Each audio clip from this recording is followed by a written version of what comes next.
Hello दोस्तों, study with concept के इस स्टडी प्लेटफॉर्म पर आपका बहुत बहुत स्वागत है। और साथ ही स्वागत है हमारी एनसीईआरटी की सीरीज में। तो जैसा कि दोस्तों फाइन आर्ट एनसीईआरटी की जो 11th क्लास की बुक थी उसका हम फर्स्ट चैप्टर कर चुके हैं। आज हम सेकंड चैप्टर को ले रहे हैं दोस्तों, और ये भी बहुत ही महत्वपूर्ण चैप्टर है दोस्तों। सबसे बड़ी बात क्या है फाइन आर्ट एनसीईआरटी की बुक की, इसमें खासियत यह है कि इसमें मैपिंग दे रखी है, और आपको बताऊंगा कि मैपिंग से किस प्रकार के क्वेश्चन आए जाते हैं। ठीक है, आर्ट एंड कल्चर में जैसे ये सिंधु घाटी सब कला दे रखा है, इसका एक मैप दे रखा है। देखो दोस्तों, अब ये मैप दे रखा है तो इसमें क्या है, सबसे बड़ी बात क्या है कि जो इसमें जो मैप है इसमें सिंधु घाटी सभ्यता के जितने भी स्थल थे, सिंधु घाटी सभ्यता के जितने भी स्थल थे दोस्तों, उनको मेंशन किया है। अब देखो, आपको ये सब ऐसे देखने में ऐसे लग रहे होंगे कि ठीक है, इनको तो हम भी जानते हैं, लेकिन जब आपसे क्वेश्चन पूछा गया, जैसे 2019 का ही क्वेश्चन देख लो आप, ये यूपीएससी में 2019 में क्वेश्चन पूछा गया प्री में। 2019 में क्वेश्चन क्या था देखो, निम्नलिखित में से कौन सा एक हड़प्पा स्थल नहीं है?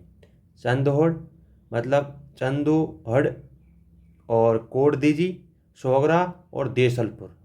अब सबसे बड़ी बात क्या है दोस्तों, जब हम देखते हैं तो हमको दो नाम तो आते हैं। दो नाम कौन कौन से दोस्तों, जैसे आपको बता देता हूँ कौन कौन से। ये है, आता है पहला वाला चंदोहड़, ठीक है। दूसरा कोडदीजी भी आता है कि ये तो हड़प्पाकालीन स्थल हैं। जैसे इसमें देख लो, मेंशन देख लो आप, कोडदीजी और चंदोहड़, ये तो आपको समझ में आ गया, अच्छा ये तो हैं। लेकिन आप जब देसलपुर के बारे में पढ़ेंगे तो आप सोचेंगे कि है क्या नहीं, इनमें कन्फ्यूजन है। जब आप आराम से इस मैप को देखेंगे, आपने कहीं से भी यदि क्वेश्चन पढ़ा है, मतलब हड़प्पाकालीन सभ्यता के बारे में पढ़ा है, तो आपको श्योर होगा कि हाँ, इसका ये जो स्थल है ये हड़प्पाकालीन स्थल है, और ये मुगल कालीन, सॉरी, मौर्यकालीन, पूर्व मौर्यकालीन, कुछ भी मतलब जितने भी स्थल हैं उनके बारे में आपको पता होना चाहिए। ठीक है। अब इसमें पूछा है कि हड़प्पा कालीन जो स्थल नहीं है पूछा है हमसे। ये नहीं पूछा कि कौन सा है, बल्कि ये पूछा है कि कौन सा नहीं है। ठीक है। अब ये पूछा है तो दोस्तों सबसे बड़ी बात क्या है, अगर ये पूछा है तो आपको ध्यान रखना है कि कौन सा नहीं है। सबसे पहले हम क्वेश्चन को ये देखिए कि आपको क्वेश्चन पूछा क्या है। हम बिना क्वेश्चन को देखे, बिना क्वेश्चन को पढ़े हुए क्वेश्चन का आंसर देना करते थे, स्टार्ट कर देते हैं, और इसी वजह से हमारे क्वेश्चन गलत होते हैं दोस्तों। अब इस सोहगरा जो है ये क्या है, ये वो नहीं, क्या बोलते हैं, हड़प्पाकालीन स्थल नहीं है। ये कौन सा है, तो मौर्यकालीन स्थल है। ठीक है। तो ये सबसे बड़ी बात थी, और अगले चैप्टर में यही आएगा, मौर्यकालीन के बारे में आएगा, ऐसी बात नहीं है इसमें। तो मैं बताना चाह रहा हूँ उसमें आपको सीधा सा कि जो इस बुक में मैपिंग दे रखी है उसका विशेषकर आपको ध्यान रखना है, और उनको आराम से देखना है, आगे जैसे चिन्ह भी कर लेना है कि आगे आपको ध्यान रहे चीज़ें। तो ये प्रीवियस ईयर क्वेश्चन के पेपर के हिसाब से बता रहा हूँ इन चीज़ों को। ठीक है, आगे बढ़ते हैं दोस्तों। जैसा कि आपने पढ़ा ही होगा, सिंधु घाटी सभ्यता के बारे में हर किसी ने पढ़ा है। ठीक है, आज हम स्टार्ट करते हैं सबसे। सिंधु घाटी सभ्यता की कला के बारे में बोल रहा है कि सिंधु घाटी सभ्यता की कला का उद्भव ईसा पूर्व 3वीं शताब्दी के उत्तरार्ध में हुआ। इसमें बताया गया है कि 3वीं शताब्दी के उत्तरार्ध में हुआ था, किसका, सिंधु घाटी सभ्यता की कला का। ठीक है, उद्भव जो हुआ था। इस कला में विभिन्न स्थलों से कला के रूप में जाना, मतलब कहने का मतलब है इस कला में विभिन्न स्थलों के कला के जो रूप प्राप्त हुए हैं वो किस किस में प्राप्त हुए हैं, मतलब प्रतिमाओं में, मोहरों में, मिट्टी के बर्तन, फिर बात करते हैं आभूषण की, पकी हुई मिट्टी की मूर्तियां। इनमें क्या है, इस जो सिंधु घाटी सभ्यता है इसकी जो कला है उसके बारे में बताया गया है कि किस प्रकार की सिंधु घाटी सभ्यता की जो कला थी वो किस प्रकार से विकसित हुई, किस प्रकार से उस टाइम की जो अकॉर्डिंग जो सभ्यता थी वो सबसे अच्छी सभ्यता थी, इंडिया की जो सभ्यता थी जिसे हम सिंधु घाटी सभ्यता के नाम से जानते दोस्तों। इसका व्यापार कहाँ से होता था, मतलब इनकी जो अवशेष मिले हैं, जैसे इनके जितने भी अवशेष मिले, प्रतिमाएं मिली हैं, मोहरें मिली हैं, इनके अंदाज से हम, इनके हिसाब से हम कुछ मतलब कहते हैं कि इनके हिसाब से हम इतिहास के बारे में पता लगाते हैं। ठीक है, क्योंकि उस टाइम सबसे बड़ी बात क्या है कि उस टाइम लिपि नहीं थी। लिपि थी तो वो पढ़ी नहीं गई थी, कहने का मतलब ये है, अगर हम देखते हैं तो वो पढ़ी नहीं गई थी। ठीक है, उस समय के कलाकारों को निश्चित रूप से उच्च कोटि की कलात्मक सूझबूझ और कल्पना शक्ति विद्यमान होगी। बिल्कुल, ये बात बिल्कुल सही है कि आप देखिए सिंधु घाटी सभ्यता कब की बात है, उस टाइम भी लोग कितना, मतलब एक प्रकार से बोल सकते हैं कितने लोगों में कल्पना शक्ति थी कि वो कितना सोच सकते थे। उनके मोहरों से पता चलता है, उनके आभूषणों से पता चलता है कि उस टाइम लोग कितना सोचते थे। ठीक है। उनके द्वारा बनाई गई मनुष्य और पशुओं की जो अत्यधिक स्वाभाविक किस्म की जो क्या बोलते हैं चित्र हैं या फिर उनकी मूर्तियां हैं, उनमें देखो आपकी अंगों की बनावट असली अंगों जैसी बताई गई है। मतलब कहने का मतलब कितना उनकी जो विचारों की क्षमता होगी कितनी भयंकर वाले होगी। कहने का मतलब बहुत जबरदस्ती उनकी होती है। ठीक है। वर्ण मूर्तियों में जानवर की मूर्तियों का निर्माण बड़ी सूझबूझ और सावधानी के साथ किया गया है। बिल्कुल आप देखेंगे, अब जब आगे बढ़ते चलेंगे तो आपको बताएंगे किस प्रकार से उनकी लोगों की जो एक प्रकार से स्किल कितनी खतरनाक थी। ठीक है। सिंधु घाटी सभ्यता के दो स्थल बहुत ही महत्वपूर्ण है। अब देखो, अब स्टार्ट हो गया मेन चीज। सिंधु घाटी सभ्यता के दो स्थल बहुत महत्वपूर्ण है, एक तो हड़प्पा हो गया और एक मोहनजोदड़ो हो गया। ठीक है। इनमें हड़प्पा जो है उत्तर में और मोहनजोदड़ो है दक्षिण में बसा हुआ है। ठीक है। दोनों सुंदर नगर नियोजन की कला के लिए प्रमुख प्राचीनतम उदाहरण है। अब आपसे क्वेश्चन यहां से स्टार्ट हो गया, नगर नियोजन के बारे में स्टार्ट हो गया कि दोनों ही जो स्थल है दोस्तों ये क्या है, ये नगर नियोजन की कला के रूप में विकसित है। अब देखो यहीं से क्वेश्चन की एक डिमांड स्टार्ट हो जाती है। कैसे? एक प्रीवियस ईयर क्वेश्चन में मेंस का क्वेश्चन आया था हड़प्पा के बारे में। जीएस फर्स्ट की बात है, मुझे ईयर का पता नहीं है लेकिन इतना पता है हड़प्पा के बारे में। बोला गया कि हड़प्पा सभ्यता वर्तमान में प्रासंगिक है।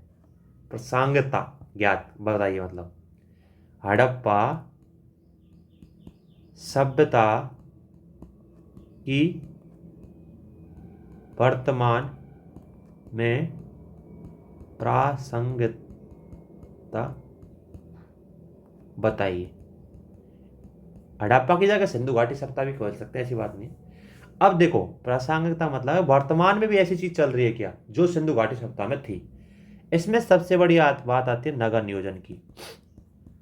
उसके बाद जैसे हम पढ़ेंगे उसके बाद जल प्रबंधन के बारे में आएगा। ठीक है। उसके बाद गलियां कैसे बनती थी, जो गलियां थी वो कैसे समकोण पर काटती थी, गलियां समकोण पर काटती थी। मतलब इसमें आपको उसके हिसाब से लिखना है वर्तमान को जोड़ते हुए, वर्तमान में किस प्रकार इसका नगर नियोजन यूज हो रहा है, लोग इसको अप्लाइड कर रहे हैं। जैसे कोई भी शहर के बारे में जैसे हम देखते हैं कि किसी शहर को मतलब एक प्रकार से नगर नियोजन प्लानिंग के साथ बसा जाता है, उसी प्रकार बताया कि हड़प्पा के जो शहर थे वो किस प्रकार के बताए गए थे, उनकी नगर नियोजन प्रणाली को वर्तमान में किस प्रकार रूप में देखा जाता है। तो प्रासंगिकता का मतलब होता है वर्तमान में इसका महत्व, मतलब एक प्रकार से वर्तमान में भी चल रही है कि है। ठीक है। तो ये चीज ध्यान रखनी, ये ऐसा क्वेश्चन आ चुका है, इसलिए मैं आपसे बार बार बोलता हूं कि आप प्रीवियस ईयर क्वेश्चन पेपर देखा करो दोस्तों। अब ये थोड़ी छोटी सी चीज है होने को, तो ये एनसीईआरटी बुक होती है। सबसे बड़ी बात क्या होती है इसमें, क्या है आपको बेसिक चीज दे रखी होती है। ठीक है। अब देखो नगर नियोजन के बारे में दे रखा है, तो ये चीज आपको ध्यान रखनी दोस्तों।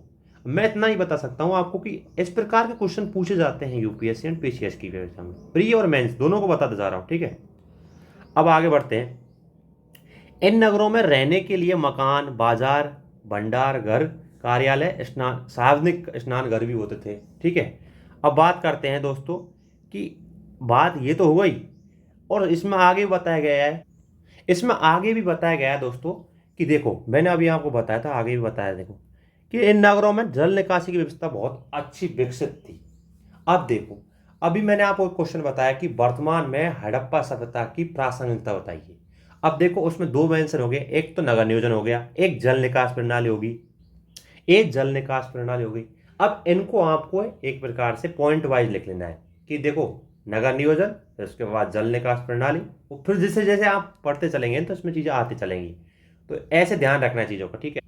तो ऐसे आपको चीजों का ध्यान रखना है। ठीक है। हड़प्पा मोहनजोदाड़ो इस समय पाकिस्तान में स्थित है। हाँ ये बात बिल्कुल, हड़प्पा और मोहनजोदाड़ो इस टाइम पाकिस्तान में स्थित है, ये बात है। ठीक है। वो पहले की बात थी, उस टाइम जो हड़प्पा और मोहनजोदाड़ो थे उस टाइम जो स्वतंत्रता से पहले क्या है इंडिया में थे, लेकिन अब वर्तमान में क्या है, ये दोनों स्थल है ये पाकिस्तान में स्थित है। अब बात करते हैं कि भारत में कौन कौन से स्थल है हड़प्पा कालीन, तो एक लोथल है, धौलावीरा है, राखीगढ़ी है, रोपड़ है, कालीबंगा है। ये क्या है इस टाइम वर्तमान में भारत में स्थित, वर्तमान में क्या है भारत में स्थित है। ठीक है। तो इतनी सी देखो, इतने से पैराग्राफ में कितनी चीज सीख लिया आपने, दो क्वेश्चन सॉल्व कर दिए, क्वेश्चन का आपको फॉर्मेट भी क्वेश्चन का आपको फॉर्मेट ही बता दिया। तो ऐसे आपको एक एक वर्ड को पढ़ना है।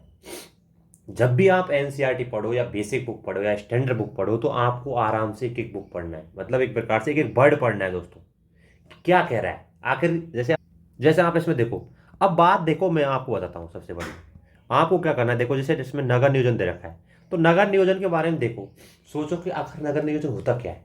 तो उसी प्रकार इसमें दे रखा है जल निकास प्रणाली, इनको क्या है आप की पॉइंट बनाइए। ये क्या है, की पॉइंट होते हैं, कीवर्ड्स होते हैं, सॉरी कीवर्ड्स होते हैं। जब भी आप देख, जैसे आप अगर इनका नोट्स भी बना रहे हो, किसी भी बुक का आपको नोट्स भी बनाए तो आप ऐसे लिख दो, देखो नगर नियोजन, ठीक है, ये लिख दिया। अब नगर नियोजन के बारे में थोड़ा सा लिख दीजिए, किस प्रकार नगर नियोजन कैसे होता है, ठीक है। उसके बाद देखो देखो सबसे बड़ी बात क्या है, उसके बाद ऐसे एग्जाम्पल दे दीजिए कहाँ कहाँ पर, हड़प्पा में, मोहन जोदाड़ो में, ऐसे आपको एग्जाम्पल दे देना है। तो शॉर्ट नोट्स बनाइए ऐसे प्रकार के, ठीक है। उसी प्रकार जल निकास प्रणाली जो व्यवस्था थी, वर्तमान में किस प्रकार इसकी प्रासंगिकता है, जैसे क्वेश्चन भी आया था एक बार, ठीक है। तो ऐसे आपको शॉर्ट स्वीट नोट्स बनानी है और आराम से पढ़ना है, पैराग्राफ बाय पैराग्राफ, ऐसे नहीं है, आपको जल्दी नहीं है दोस्त, ठीक है। अब देखते हैं यहाँ पे हड़प्पा में जो पत्थर की मूर्तियां पाई गई है उनके बारे में देखो आप। हड़प्पा एक कालीन जो स्थल है उनमें पाई गई मूर्तियां भले ही पत्थर की, कांसे की या मिट्टी की बनी हो, लेकिन संख्या की दृष्टि से बहुत अधिक नहीं है, ये कला की दृष्टि से भी उच्चतम कोटि की थी ये, ठीक है। अब सबसे बड़ी बात क्या है, अब आप इसे पढ़ रहे हैं, जैसे पत्थर की मूर्तियों के बारे में पढ़ रहे हैं, तो आप अलग से आराम से पहले पैराग्राफ को पढ़िए कि क्या कह रहा है, कह ठीक है। कह रहे हैं कि भाई पत्थर की थी, कांसे की थी, मिट्टी की बनी थी, संख्या में कम है, लेकिन इनको जो उच्च कोटि के बनाया गया है, कला की इनकी जो निखार, मतलब कला जो है इसमें निखरती है कि किस प्रकार इन लोगों की जो कला थी उनमें स्किल बहुत ज्यादा थी, हड़प्पाकालीन स्थल लोगों की जो थी, ठीक है, ये बताया गया है इसमें। हड़प्पा मौजूदों में पाई गई पत्थर की जो मूर्तियां त्रिआयामी वस्तुओं की बनाने की उत्कृष्ट किया गया है, जैसे इसमें एग्जाम्पल दिया है। अब तुरंत आपको एग्जाम्पल देख लेना है, उदाहरण के लिए पत्थर की मूर्तियों में दो प्रतिमाएं, पुरुष की प्रतिमा पाई गई है, बहुत चर्चित है जो, इसमें एक है पुरुष की धड़ है जो लाल चूना पत्थर का बना हुआ है, दूसरी दाढ़ी वाले पुरुष का आवक्ष मूर्ति है जो सील खड़ी की बनी हुई है, ठीक है। तो अगर आपसे क्वेश्चन पूछा जाए सेल खड़ी की मूर्ति के बारे में, हड़प्पाकालीन स्थल में सेल खड़ी की मूर्तियां प्राप्त हुई हैं, तो आपको तुरंत आपको इस कथन को मान लेना है, हाँ बिल्कुल हुई है। कैसे, आपने यहाँ पर पढ़ा है, ठीक है। ऐसे भी क्वेश्चन आ सकते हैं, कथन कुछ भी आ सकते हैं दोस्तों, ठीक है। दाढ़ी वाले पुरुष का एक धार्मिक, अब देखो हम अंदाज लगा सकते हैं सच्चाई क्या थी ये हमको पता नहीं, लेकिन हम वर्तमान के हिसाब से देखते हैं कि दाढ़ी वाले बाबा को हम धार्मिक व्यक्ति के रूप में मान सकते हैं। इस आवक्ष मूर्ति को शॉल ओढ़े हुए दिखाया गया है, जैसे ये जो मूर्ति है ना इसके बारे में बात चल रही है, ठीक है। शॉल बाएं कंधे के ऊपर और दाहिनी भुजा के नीचे डाली हुई है, शॉल त्रिफुलिया नमूने की सजी हुई है। अब ये इस मूर्ति के बारे में बता रही पूरी विशेषता, ठीक है। मानव पुरुष ध्यानावस्था में है, मतलब जो ये पुरुष की जो मूर्ति है दोस्तों, ऐसा लग रहा है कि मानो ये कोई ध्यान कर रहा है, ठीक है। अब इसके बारे में बताया है, ठीक है। दाढ़ी, मूछ, गलमुच्छे, चेहरे की उभरी हुई दिखाई गई है, मतलब कहने का मतलब पूरी जो बात चल रही है इस मूर्ति के बारे में बताइए, ठीक है। ये आपको पढ़ लेना है, ऐसी चीजें क्या है, नॉर्मल सी बात है। मूर्तियों के बारे में अगर पूछ ले, हड़प्पा कालीन मूर्तियों की विशेषता पूछ ले, तो आपको तुरंत इस चीज को ही वहां पर ध्यान रखना है, किस प्रकार की मूर्तियां बनाई गई थी, किस मतलब एक प्रकार से कौन से पत्थर यूज किए गए, ठीक है। ऐसे क्वेश्चन आ सकते हैं, ऐसी बात नहीं कि नहीं आएंगी, हाँ, लेकिन ऐसी छोटी छोटी चीजों का आपको ध्यान रखना है। इसी प्रकार बात करते हैं हम दोस्तों कांसे की ढलाई के बारे में। हड़प्पा काल के जो लोग थे वो कांसे की ढलाई बड़े पैमाने पर करते थे, इस काम में प्रवीण थे। प्रवीण का मतलब होता है, देखो दोस्तों कुछ जो वर्ड होते हैं आपको समझ में नहीं आया था पूछ लिया करो, ठीक है। प्रवीण का मतलब होता है, कहने का मतलब प्रवीण का मतलब उस चीज में वो परफेक्ट थे, इंग्लिश में हम परफेक्ट बोल सकते हैं, ठीक है। प्रवीण का मतलब परफेक्ट, एक प्रकार से वो मतलब इस चीज के बारे में बहुत ही अच्छा काम करते थे, ठीक है। इनका कांच कांच की मूर्तियां कांसे को ढालकर बनाई जाती थी। इस तकनीक का सबसे पहले उपयोग कैसे किया गया, देखो मोम की एक प्रतिमा या मूर्ति बनाई गई थी, इसे चिकनी मिट्टी के पूरे तरह लिप कर सूखने के बाद छोड़ दिया जाता था। मोम की मूर्ति बनाई जाती थी, उनको पिघलाकर उसको शेप बनाया जाता था, ठीक है। और जब वो सूख जाती थी तो उसे गर्म किया जाता था और मिट्टी के आकार कि आवरण में एक छोटा छिद्र बनाकर छिद्र के रास्ते पिघलाकर मोम को बाहर निकाल दिया जाता था। चिकनी मिट्टी के खाली सांचे में उसे छेद के रास्ते में पिघली हुई धातु भर दी जाती थी। जब यह धातु ठंडी होकर ठोस हो जाती थी तो चिकनी मिट्टी के आवरण को हटा दिया जाता था। मतलब एक प्रकार से बताया गया किस प्रकार उस टाइप की जो मोम की मूर्तियों को स्टार्ट की गई थी, कांसे की ढलाई किस प्रकार की जाती थी उसके बारे में बताया।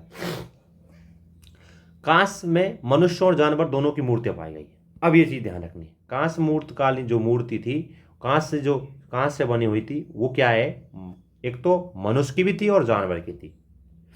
मानव मूर्तियों को सर्वप्रथम नमूना एक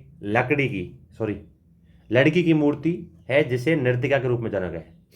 लड़की की जो मूर्ति है उसके बारे में बताया कि किस प्रकार उस टाइम की जो मूर्ति थी कांस की बनी हुई थी। वो मनुष्य में सबसे बड़ी बात है कि उसका एक नमूना देख सकते हैं कि जैसे ये दे रखा है, ये दे रखा है। तो बोला है इसमें क्या बोला है, लड़की की मूर्ति है जिसे नर्तिका के रूप में जाना जाता है। कांसे की बनी हुई मूर्तियां जानवरों की भी बनी हुई, जैसे भैंस की, बकरी की मूर्तियों का उल्लेख किया गया है। भैंस का सिर, कमर ऊंची उठी हुई है, सींग फैले हुए हैं। तो उस टाइम के बारे में बता रहा है किस प्रकार सिंधु घाटी सभ्यता के लोग थे, वो किस प्रकार कला में उत्तीर्ण थे, एक प्रकार से उच्च कोटि की कला थी उनमें। वो हर चीज को जैसा था यथार्थ पर, मतलब कल्पना नहीं करते, यथार्थ को देख के हुए मूर्तियों को तराशा करते थे। ठीक है। सिंधु सभ्यता के सभी केंद्रों में कांस की ढलाई का काम बहुत आता होता था, लेकिन विशेषकर सबसे बड़ी बात है लोथन में क्या क्या मिला है। अब ये पीसीएस में क्वेश्चन पूछे जाते हैं दोस्तों। जैसे लोथन के बारे में दे ले गया, क्या मिला है देखो, लोथन से क्या मिला है दोस्तों, तांबे का कुत्ता। तो ऐसे ध्यान रखना है कहाँ कहाँ से क्या क्या मिला है, ये आपको एक लिस्ट बनानी नहीं है। ठीक है। तांबे का कुत्ता मिला है दोस्तों, कहाँ से, लोथन से। और पक्षी तथा कालीबंगा से सांड की कांस मूर्ति। अब देखो कालीबंगा से क्या मिली है, सांड की कांस मूर्ति, सांड की कांस मूर्ति। ये कहां से मिली है, अब आपसे पूछ लेना तो आप तुरंत देना कालीबंगा से। लोथन से क्या मिला था, तांबे का कुत्ता। ठीक है। इस प्रकार ये चीज आपको ध्यान रखनी है कि कहां से क्या मिला। ये पीसीएस में आपसे फैक्ट पूछे जाते हैं। ठीक है। अब बात करते हैं दोस्तों मर्ण मूर्तियों के, टेराकोटा क्या होता है। तो सिंधु घाटी के लोग मिट्टी की मूर्तियां बनाते थे, लेकिन वे पत्थर और कांसे की मूर्ति जितनी बढ़िया नहीं होती थी। ये बात बिल्कुल सही है, मिट्टी की मूर्ति तो बनाते थे, लेकिन वो अब देखो कांसे की और पत्थर जैसी तो मूर्ति कैसे बनेंगी भाई। मिट्टी की मूर्तियां में कठोरता कम पाई जाती है, जबकि कांसे और पत्थर की मूर्तियों में कठोरता पाई जाती है। तो ये तो हम मान सकते हैं, हाँ बिल्कुल, कि उनसे तो बढ़िया नहीं बनती थी, लेकिन वो ठीक ठाक बनती थी। तो ये बताया इसमें। ठीक है। सिंधु घाटी की मूर्तियों में मातृ देवी की प्रतिमाएं अधिक उल्लेखनीय है। अब देखो सबसे बड़ी बात क्या है, यहाँ पे बात की गई है मातृ देवी की प्रतिमाएं, ये बहुत ही उल्लेखनीय है। मतलब इसको बार बार आप देखेंगे तो इसका बार बार उल्लेख भी किया गया है। ठीक है। कालीबंगा लोथन से पाई गई नारी मूर्तियां हड़प्पा और मोहनजोदड़ो में पाई गई मातृ देवी की मूर्ति से बहुत ही अलग है। तो कह सकते हैं कि विशिष्टता थी इन दोनों में। हड़प्पा के लोग, कालीबंगा के लोग, मोहनजोदड़ो को ले, मतलब इनमें विशिष्टता थी। हर नगर की अलग अलग विशेषता थी, ऐसा मान सकते हैं हम। ठीक है। मिट्टी की मूर्तियों में कुछ दाढ़ी मूछ वाले पुरुषों की छोटी छोटी मूर्तियां भी बनाई गई है, जिनके बाल गुथे हुए हैं, जो एकदम सीधे खड़े हुए हैं, टांगें चौड़ी, थोड़ी चौड़ी हैं, भुजाएं सरी। मतलब उनके मूर्तियों के बारे में बताया गया है किस प्रकार, उनकी विशेषता बताएगी किस प्रकार की मूर्तियां। ठीक है। ये आपको पढ़ लेना है थोड़ा सा। ठीक है। जिससे प्रतीत होता है कि ये किसी देवता की मूर्ति थी। अब ऐसा भी मानते हैं कि हो सकता है कि ये देवता की मूर्ति हो सकती है। जैसे इसमें दे रखा है, देख क्या दे रखा है, एक सींग वाले देवता की मिट्टी का बना मुकुटा भी मिला है। इसके अलावा मिट्टी की बनी पहिएदार गाड़ियां, और उनके बारे में बताया क्या क्या मिला है, खेलने के पासे, गिट्टियां, चिक्कियां। मतलब कहने का मतलब है सबसे बड़ी बात क्या है कि जो मर्ण मूर्तियां थी उनका भी हड़प्पा कालीन जो स्थल है उनसे काफी रूप में मिला है। ये सब चीजें काफी मात्रा में मिली है। तो ऐसे बताया कि, लेकिन सबसे बड़ी बात क्या है कि इस हर नगर की अलग अलग विशेषता थी, उसके हिसाब से वो मूर्तियां जो भी थी मर्ण मूर्तियां, उनका उल्लेख किया गया है। ठीक है। आगे बात करते हैं मोहरें या मुद्राएं। मोहरें और मोहरें या मुद्राएं, सबसे बड़ी बात क्या होती है, उस काल की आर्थिक स्थिति के बारे में बताती है। पहली चीज आपको बताता हूं मैं, जो मोहरें होती हैं दोस्तों, उस काल की जो आर्थिक स्थिति थी, जैसे हड़प्पाकालीन सभ्यता की जो हड़प्पा सभ्यता की जो विशेषता थी, उसकी आर्थिक स्थिति कैसी थी, इसके बारे में की मोहरें या मुद्राएं बताती है। ठीक है, तो ये चीज ध्यान रखनी है। पुरातत्वविदों में हजारों संख्या में मोहरें मिली है। कहाँ पर? हड़प्पा में, मोहनजोदाड़ो में, मतलब सभी स्थल पर, सब सिंधु घाटी सभ्यता की बात चल रही है यहाँ पे। आमतौर पर सेल खड़ी की बनी होती थी, तांबा कांसा मिट्टी की बनाई जाती थी। उन पर एक सींग वाले सांड, गेंडा, बाघ, हाथी, जंगली भैंसा, मतलब पशुओं की भी सुंदर आकृतियां भी हैं। इन आकृतियों में प्रदर्शित विभिन्न प्रकार स्वाभाविक मनोभावों को अभिव्यक्त किया गया। ऐसी बात नहीं है जो चित्र अंकित किए हैं उनका कोई ना कोई एक मोटिव था, उनके मनोभावों को चित्रों के द्वारा बताया गया है। ठीक है, इन मुद्राओं में तैयार करने का उद्देश्य मुख्य रूप से वाणिज्य था। मैं आपको अभी बताया था कि आर्थिक स्थिति के बारे में बताती है। सबसे बड़ी बात क्या है कि यह वाणिज्यिक रूप से, ज्यादातर इनका उपयोग ना वाणिज्य रूप से किया जाता था भाई, वहां के व्यापार के लिए, एक प्रकार से कह सकता हूं मैं, व्यापार के लिए। ठीक है, ये मूर्तियां बाजूबंद के तौर पर कुछ लोगों के पास पहनी जाती थी। कई लोग क्या बाजूबंद के रूप में पहनते भी थे इनको। ठीक है, उन व्यक्तियों की पहचान की जाती थी जो आजकल लोग पहचान पत्र धारण करते हैं, और इससे क्या है कि पहचान पत्र की तरह उस टाइम के लोगों की पहचान भी की जाती थी। ठीक है जिनके पास मोहर ज्यादा होंगी वो ज्यादा पैसे वाला होगा, ऐसे मतलब एक प्रकार से वो उस टाइम की पहचान थी। जैसे आप जिसके पास पैसा ज्यादा है वर्तमान में, तो वो अमीर कहलाता है। उसी प्रकार जिसके पास उस टाइम क्या मोहरें थी, मुद्राएं थी, वो अमीर कहलाता था। तो ये कह रहा है कि इस प्रकार भी वह उस टाइम की जो पहचान पत्र के रूप में भी कार्य करती थी। कुछ मुद्राएं हाथी दांत की पाई गई है। मुद्राओं पर डिजाइन अनेक प्रकार के हैं, जो कई जानवर जैसे कुबड़दार या बिना कुबड़ वाला सांड, हाथी, बाघ, बकरे, दैत्याकर्ण जानवर बने हुए थे। कई कई पेड़ों और मानव की आकृति भी बनाई गई है। सबसे अधिक उल्लेखनीय एक मुद्रा है जिसका केंद्र मानव आकृति और चारों ओर कई जानवर बनाए हैं। अब कहने का मतलब है, ठीक है, यह बात सही है कि जो सिंधु घाटी सभ्यता थी इसमें कई मोहरें पाई गई है, लेकिन एक विशेष मोहर या मुद्रा पाई है दोस्तों। उसका केंद्र क्या था कि मानव आकृति है और उसके चारों ओर कई जानवर हैं। इस मुद्रा को कुछ विद्वानों पशुपति मुद्रा कहा है, जबकि अन्य ने इसे किसी देवी की आकृति मानते हैं। देखो सबसे बड़ी बात क्या है, इतिहासकार की अलग अलग धारणाएं होती हैं।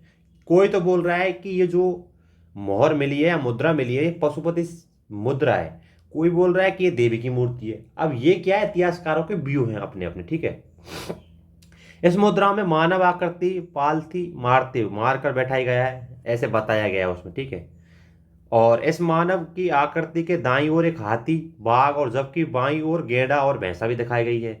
इन पशुओं के अलावा स्टूल के नीचे दो वारसिंगे हैं, जो इन मुद्राओं को 2500 ईसा पूर्व तक बताया गया है इसके बारे में कि ये उस टाइम की है। ठीक है, ये सिंधु घाटी के प्राचीन नगर मोहनजोदाड़ो जैसे अनेक पुरास्थल में बड़ी संख्या में मिले हैं इस प्रकार की मोहरें जो हैं।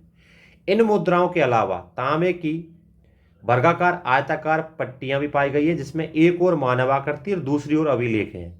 ऐसी बात नहीं है, मोहरों से अलावा कुछ क्या है, इनके आकार के बारे में बताएगी कि वर्गाकार भी हैं, आयताकार भी हैं। ठीक है, इन पट्टियों की आकृतियां और अभिलेख किसी नोकदार औजार से सावधानीपूर्वक काटे गए हैं। ठीक है, ऐसा प्रतीत होता है कि यह ताम्र पट्टियां बाजूबंद की तरह भुजा पर बांधी जाती थी, और मुद्राओं को अंकित अभिलेख को हर अलग अलग किस्म में होते थे।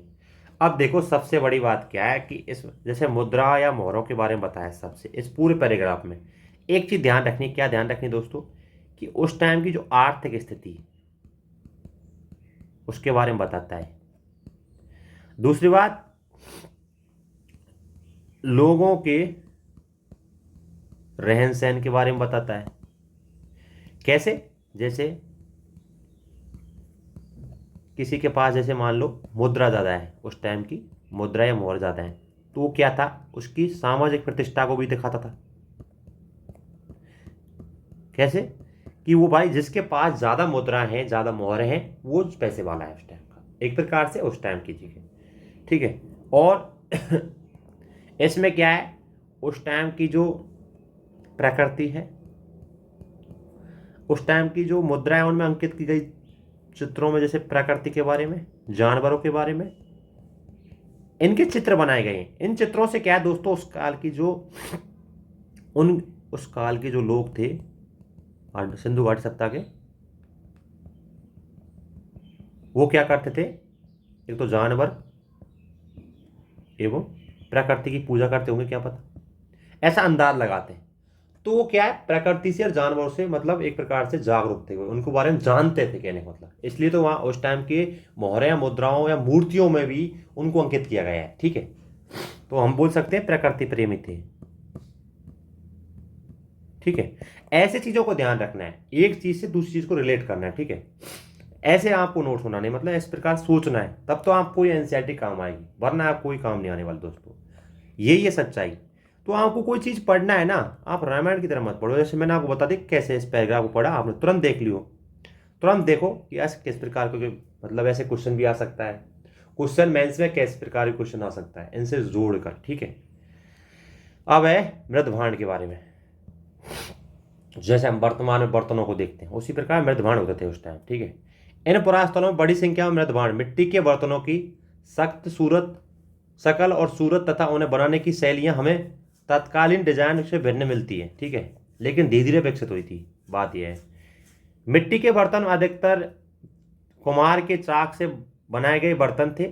ठीक है, हाथ से बनाए गए बर्तन नहीं। इनमें रंग किए हुए बर्तन कम, सादे अधिक हैं। मतलब कहने मतलब उस टाइम की जो रंग ज़्यादा नहीं किए गए, सादा ही मृदभांडों का यूज किया गया। ठीक है, ये सादे बर्तन आमतौर पर लाल चिकनी मिट्टी के बने हुए थे।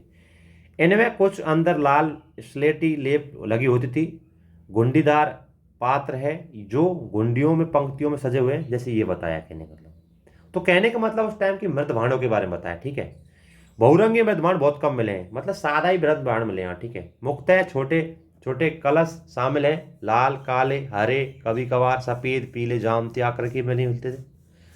और उत्कीर्ण बर्तन बहुत कम मिले हैं। कहने का मतलब है सादा ही चीजें मिली जहां तक। ठीक है, इनको आपको पढ़ लेना है पैराग्राफ, मृदभांड के बारे में लिख लेना कि क्या कैसे मिला। ठीक है, ज्यादा कुछ नहीं पढ़ना इसमें, मृदभांड के बारे में पढ़ लो, किस प्रकार के बर्तन मिले थे, किस प्रकार के मृदभांड मिले थे।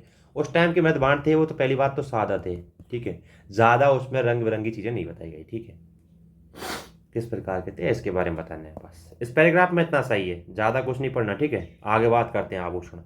अब देखो दोस्तों, आभूषणों के बारे में बताया गया है कि उस टाइम के लोग, जो स्त्रियां थी, स्त्रियों की ही तरह पुरुष थे, वो भी आभूषणों का यूज करते थे, उनको भी शौक था आभूषणों का। ठीक है, देखो जैसे इसमें दे रखा है, हड़प्पा और के पुरुष और स्त्रियां दोनों अपने तरह से आभूषण सजाते थे। ये गहने बहुमूल्य धातु और रत्नों के लेकर हड्डी और पकी हुई मिट्टी के बने थे, यहां तक कि, अब देखो यहां देखो, अब इससे भी आर्थिक स्थिति पता चलती है कैसे, उस टाइम की आर्थिक स्थिति कैसे। जैसे इसमें दे रखा है, क्या दे रखा है, बहुमूल्य धातुओं के, बहुमूल्य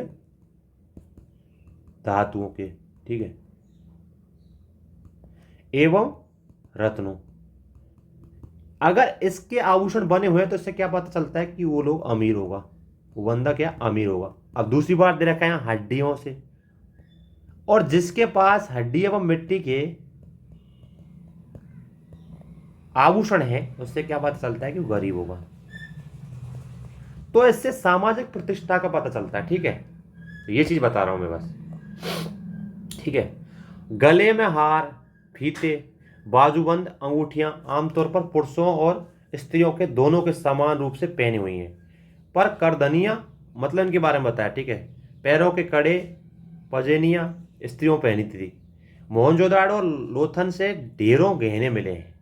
ठीक है, ये बताया कि मोहनजोदाड़ो और लोथन से खूब सारे गहने मिले हैं। सोने के मूल्यवान नगों के हार मिले हैं, कड़े मिले हैं, मन के मिले हैं, सोने के कुंडल मिले हैं। तो इस प्रकार बताया है कि किस प्रकार क्या क्या चीज़ें मिली है। एक इसमें एग्जाम्पल भी दिया है, उदाहरण भी दिया है। क्या दिया है उदाहरण दोस्तों, इनको चीज़ों को ध्यान रखना। क्या एग्जाम्पल है, हरियाणा जो था, इसमें बताया गया कि हरियाणा के फरमाना पुरा स्थल पर एक कब्रिस्तान पर पाया गया शवाधान मिला है, जहां शवों पर गहनों के साथ दफनाया गया है। ठीक है, अब देखो शवाधान के बारे में बताया यहाँ पे, तो ऐसे चीजों को लेना है आपको। ठीक है, शवाधान। अब बताया कि इन शवों में गहनों के साथ दफनाया गया है, वही बात आ गई सामाजिक प्रतिष्ठा की। हाँ जी, प्रतिष्ठा की। अगर गहनों के साथ दफनाया गया है तो ये बात करते हैं कि सबसे बड़ी बात ईलोक की बात करते हैं, परलोक की बात करते हैं कि परलोक में भी लोगों का जीवन होता होगा। इस प्रकार की वो आस करते थे कि भाई सभादान में गहने वगैरह रखते हैं तो इससे मतलब ये हो सकता है। ठीक है। फिर चंदोहड़ो और लोथन से पाई गई कार्यशालाओं में पता चलता है कि मन के बनाने के काफ़ी उद्योग काफ़ी विकसित हुए थे। अब आपसे पूछ ले कहाँ कहाँ से उद्योग थे इनके। ठीक है, तो सबसे बात आती है लोथल की, मैं लिख देता हूँ, और दूसरा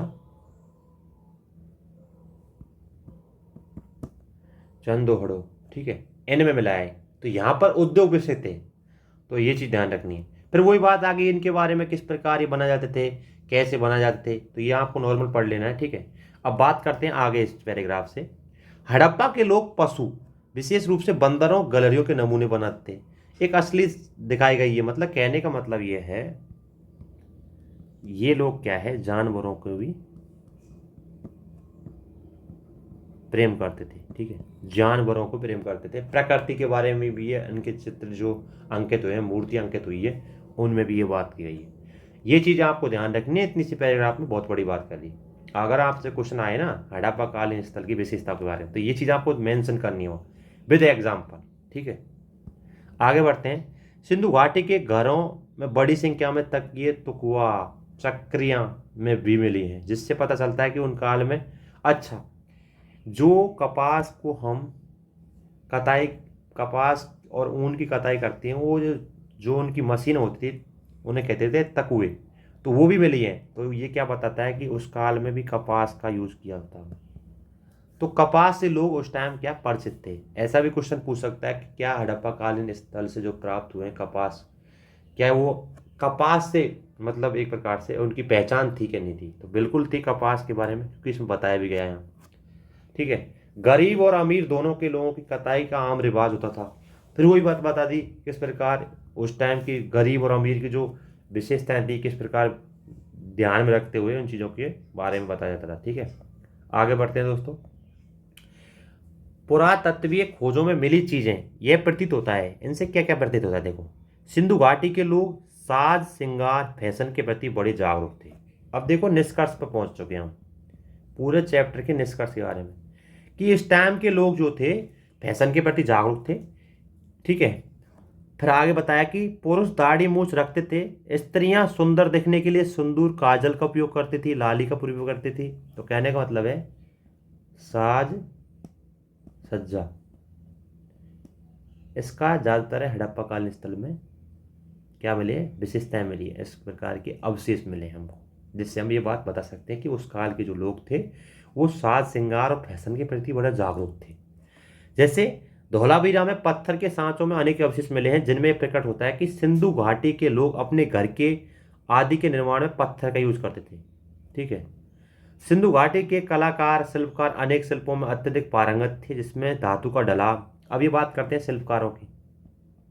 उस काम के जो शिल्पकार थे, शिल्पी थे, वो किस प्रकार अच्छे मतलब एक प्रकार से मूर्तियों को अंकित एक प्रकार से उत्कीर्ण करते थे। ठीक है, अब ये चैप्टर खत्म हो गया, लेकिन इसमें देखो पीछे चैप्टर में क्या क्या चीज रखी। जैसे इस चैप्टर में देखेंगे हम तो नृतिका की मूर्तियां हैं। सिंधु घाटी की कलाकृतियों में एक सर्वोत्कृष्ट कृति नाचती हुई यानी डांसिंग जो गर्ल थी उसको बोलते हैं नृतिका की, जो कांस्य मूर्तियां मिली है सिंधु घाटी की में, नृतिका की कांस्य मूर्तियां मिली हैं। ऊंचाई, उसके बारे में विशेषता है, पर ये पूरा विशेषता है। मोहनजोदाड़ो में पाई गई मूर्ति तत्कालीन ढलाई कला की एक उत्तम नमूना थी।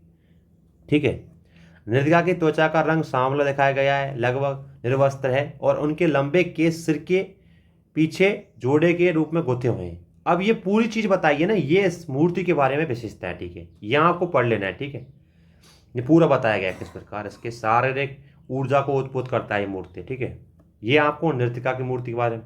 अब बात करते हैं भिड़सब। भिड़सब का मतलब होता है बैल वगैरह जो है, इनके बारे में बताया। ठीक है, भिड़सब प्रतिमा मोहनजोदड़ो में पाई गई है। पहली बात ध्यान रखनी, कहाँ मिली है। ठीक है, तो कांस्य की प्रतिमा है और ये मोहनजोदड़ो में मिली है, क्योंकि यह भारी भरकम भिड़सब आक्रामक मुद्रा में बेखूबी प्रस्तुत किया गया है। भिड़सब गुस्से से अपना सिर दाएं घुमाए हुए हैं और गले में रस्सा बांधा हुआ है। ठीक है, इसके बारे में बताइए। फिर बात करते हैं पुरुष धड़ की। पुरुष का धड़, यह मूर्ति लाल बलुआ पत्थर की बनी हुई है। इसमें सिर और भुजाएं जोड़कर गर्दन और कंधों को गड्ढे से भरे हुए हैं। ठीक है, बने हुए हैं। धड़ के सामने हिस्से में एक विशेष मुद्रा सोच समझकर बनाया गया है। कंधे जो हैं अच्छे पके हुए हैं।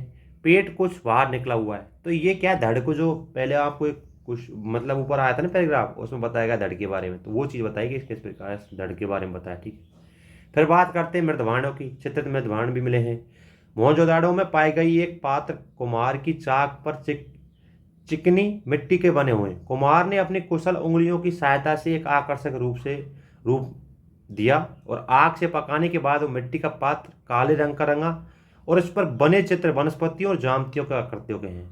ठीक है, आगे बात करते हैं मार्तिका। मार्तिका की मूर्ति आमतौर पर भद्दी एप परिष्कृत खड़ी मुद्रा में है। उन्नत उरोजों पर हार लटकाए हुए, कमर के चारों ओर अंदोबस्त लिपटे हुए, करधनी पर पहने हुए दिखाया गया है और सिर पर पंखे जैसा आवरण। दोनों प्याले नुमा उभार सिंधु घाटी की मातृ देवी की प्रतिमा को अलंकृत विशेषताएं हैं और आकृतियों की गोल गोल आंखें, चोंच जैसी नाक, भद्दी दिखाई गई है। तो कहने का मतलब है वहाँ की जो मातृ देवी की जो बात कर रहे हैं कि मातृ देवी के बारे में बता रहे हैं कि ये जो मूर्ति है क्या पता है मातृ देवी की है। ऐसा इतिहासकार अपना विचार बताते हैं, अपना अवधारणा बताते हैं कि ये शायद मातृ देवी की मूर्ति होगी उस काल की। तो दोस्तों सबसे बड़ी बात क्या है, मैंने आपको शुरुआत में बताया था, इसमें सबसे बड़ी बात क्या है, इस बुक की खासियत क्या है, मैपिंग अच्छी दे रखा है इसमें। अब इसमें मैपिंग में शुरुआत में देखा रहा जैसे हड़प्पा कालीन स्थल के बारे में, क्योंकि अब इनके बारे में बेसिक चीज़ ध्यान रखनी है, कहाँ पर क्या मिला है ये भी ध्यान रखना है। पीसीएस और यूपीएससी में कोई क्वेश्चन पूछ जाते हैं, पीसीएस में बहुत ज़्यादा क्वेश्चन पूछ जाते हैं कि कहाँ से क्या मिला है। फिर दूसरी बात, हमने पूरी चीज़ों के बारे में पता कि किस प्रकार मृदवाण थे वहाँ के, किस प्रकार की मूर्तियाँ थी वहाँ पे। ठीक है, किस प्रकार की मूर्तियाँ थी, किस प्रकार वहाँ पे मोहरें थी। अब इन सब चीज़ों के बारे में पढ़ाया, उसके बारे में बताया कि किस प्रकार इनका अंदाज़ा लगा सकते हैं। जैसे मोहर ज़्यादा होगी जिसके पास तो वो अमीर होगा, सामाजिक प्रतिष्ठा को प्रतिबिंबित करता है। ठीक है, तो दोस्तों ऐसे आपको बेसिक चीज़ों को मेंशन करते हुए साथ में बगल में शॉर्ट नोट्स भी बना लेने, आपको साथ में नोट्स बनाने हैं। ठीक है, धन्यवाद दोस्तों यहाँ तक बना रहने के लिए।